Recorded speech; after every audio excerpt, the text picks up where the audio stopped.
sais, j'ai l'impression de faire tellement le plus beau métier au monde. Je suis tellement privilégiée d'amener ces personnes-là sur le chemin. Puis, tu sais, je fais un bout de chemin avec tout le monde. Ils me confient beaucoup de trucs.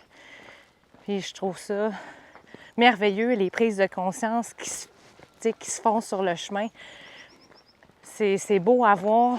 Moi, là, j'ai toujours dit ça, hein, c'est ma paye, moi, de voir le avant, le pendant, puis le après, là. Puis, là, qu'est-ce qui me fait triper aussi, c'est toute l'interconnexion que les gens y ont. Tu sais, tout le monde a de quoi apporter à tout le monde. Ça, c'est... Tu sais, dans notre vie quotidienne, on dirait qu'on... Ben, pas qu'on perd ça, mais ça va tellement vite. Mais là, on a le temps de connecter avec les autres pèlerins, là. Tu sais, ça, c'est... Je sais pas, c'est quasiment dur à expliquer, il faut que ça se vive, tu sais. On revient à la base.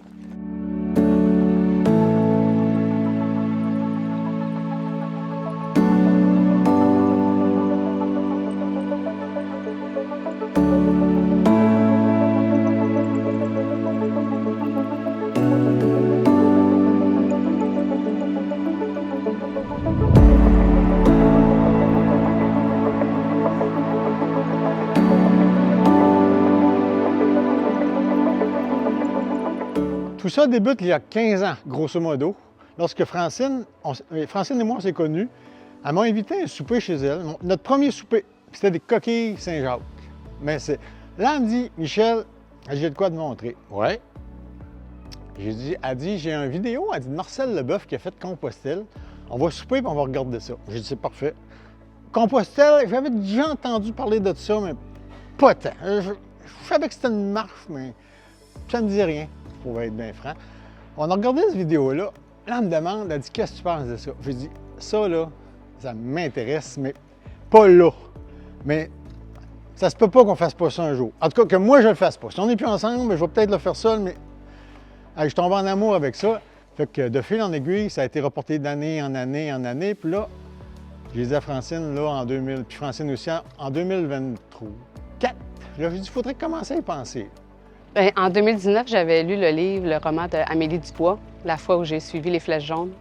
Ça m'avait vraiment marqué. Je me suis dit, c'est sûr qu'un jour, je fais ça. Elle, c'était le Compostelle en Espagne, là, de genre 3 semaines, 1 mois. Je me disais, je vois pas le jour où je vais faire ça, peut-être à ma retraite, mais ça m'avait vraiment parlé. Est-ce que tu as déjà, un moment donné, perdu espoir que tu allais pouvoir le faire? Non, j'avais toujours en tête. C'était le... Non, à moins d'un... J'ai dit à moins d'un décès subi, là. Non. J'en avais toujours en tête, mais on le reportait d'année en année parce qu'il y avait toujours des petits événements. Non, j'ai toujours gardé en tête. Dans le fond, peut-être 2 semaines avant que je book mon voyage, dans ces coins-là, j'avais lu un autre roman. Je venais de finir un autre roman où la personne racontait un autre périple de Compostelle. Puis encore là, c'est comme, c'est sûr, je fais ça un jour. Puis genre après ça, même sans avoir fait aucune recherche, je suis tombée sur une publication de Geneviève par hasard sur la foi. Geneviève, elle m'a dit que c'était la vidéo qui avait été le plus virale là, quand elle est rentrée au Vatican par un autre chemin. Puis dans le fond, j'ai comme fait « OK, ça se passe, ça? » Tu sais, en Italie, 10 jours. Mais je l'aime, mon bâton de pèlerin. Je trouve que ça me donne plus de crédibilité encore, puis je suis plus dans la... dans mon chemin. Je m'attendais pas à ce qu'on soit tout le temps en groupe, dans le sens que je suis pas obligée d'être toujours avec le groupe, mais j'ai le goût d'être toujours avec le groupe. Tu sais, j'ai pas le goût de me mettre à l'écart. Tu sais, je m'étais acheté un livre pour prendre des notes. J'ai à peine écrit là-dedans parce que j'ai pas le temps. Les moments que j'aurais pour faire ça, là, on se dit, on va-tu visiter, on va-tu prendre un verre, on va-tu faire un petit apéro. C'est ça que j'ai le goût de faire, bien plus que d'écrire dans mon livre. Même s'il y a peut-être des choses que j'aurais pas notées, que je vais avoir oubliées, mais c'est pas grave. Tu vis le moment. Ouais, c'est ça, ben oui.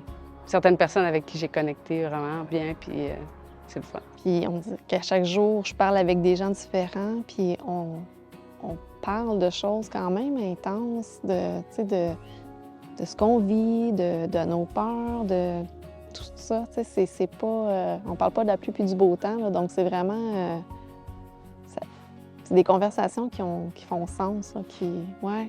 Non, tu peux pas faire juste du small talk. C'est comme c'est un chemin qui t'amène à aller en profondeur. Ça l'enlève. Tu vas dans la sous-couche que tu t'es jamais... mais que tu te permets pas nécessairement au quotidien de parler peut-être avec tes amis de tous les jours. Là, je sais pas, il y a comme... on s'ouvre. Ça, c'est mon pattern. Je sais qu'il faut que je travaille là-dessus. Ah non, il y a des prises de conscience merveilleuses, là. C'est le chemin qui l'enseigne. C'est ça qui est fou. Tu sais, puis t'écoutes une histoire de quelqu'un, tu fais « Aïe, aïe, moi aussi, je vis ça. » Tu sais, ça te permet de dire « Crème, je suis pas toute seule, là. Il y en a d'autres, là. On est 16, là. » Puis tout le monde a son histoire. Alors, je suis vraiment contente d'avoir fait un groupe. Je trouve que c'est sécurisant, là. Puis d'avoir l'accompagnement de Geneviève aussi, j'ai pas besoin de me stresser pour l'hébergement, où est-ce que je vais souper. Puis tu sais, moi, je suis du genre à m'inquiéter quand même pour ces choses-là, là. Si je l'avais fait tout seul, j'aurais probablement essayé de réserver le plus d'affaires possible avant. Parce que je sais que c'est de plus en plus populaire, j'aurais eu peur d'arriver quelque part puis qu'il n'y ait pas de place. Parce que j'ai lu ça dans les romans que j'ai lus. D'arriver là puis de dire « OK, il faut que je marche 10 km plus loin pour le prochain hébergement. » Je suis en marde, là. OK, San Gimignano à Colle di Valdelsa, 15 km, un parcours extraordinaire, les vues exceptionnelles. On avait des traversées de rivières à faire. On a été capable de traverser, puis c'était beau, c'était le fun. Tout le monde a eu son... Il y en a qui ont traversé, ils ont enlevé leurs souliers. Il y en a qui se sont fait aider pour traverser les pierres. Après ça, on est arrivé à Colle di Valdelsa, super de chambre. Puis après ça, on avait du temps de libre, tout le monde s'est reposé, puis on avait notre souper à la pizzeria. Je pense que les gens, ça leur a fait du bien aussi de faire un 15 km. C'était vallonneux pareil, là, mais ça a fait une plus courte journée pour recharger la batterie. Puis qu'est-ce qui est étonnant, c'est que les gens ils ont été surpris qu'ils n'étaient pas raqués de la veille. Tu sais, c'est comme « Ah, crème, finalement, tu sais, mon corps suit, là. » C'est un curieux de nature. J'ai jamais voyagé. C'est mon premier grand voyage outre-mer. Je suis allé à New York, mais 3 jours, ça compte pas. C'est mon premier grand voyage outre-mer. Puis la marche me replonger dans un niveau auquel je n'avais jamais été. Parce que moi, avec la job, le stress, les travaux, les tracas, j'ai dit non, c'est en plein ce qu'il me faut. Puis la marche, je vais à mon rythme. Geneviève l'a assez dit, tu vas à ton rythme. Tu vas vite, tu vas vite, tu vas lentement, tu vas lentement. Je m'étais toujours dit, je pars en petit vieux pour finir en eux. J'ai pas hâte que ça se finisse parce que c'est vraiment le fun. Mais oui, j'ai quand même hâte de retourner à mon quotidien, puis essayer d'un peu de mettre un peu de la vibe qu'on a ici, là-bas.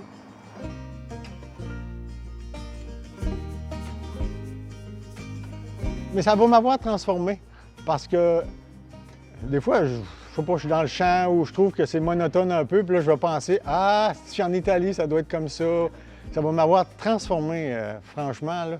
Je pensais pas qu'un voyage comme ça pouvait transformer quelqu'un.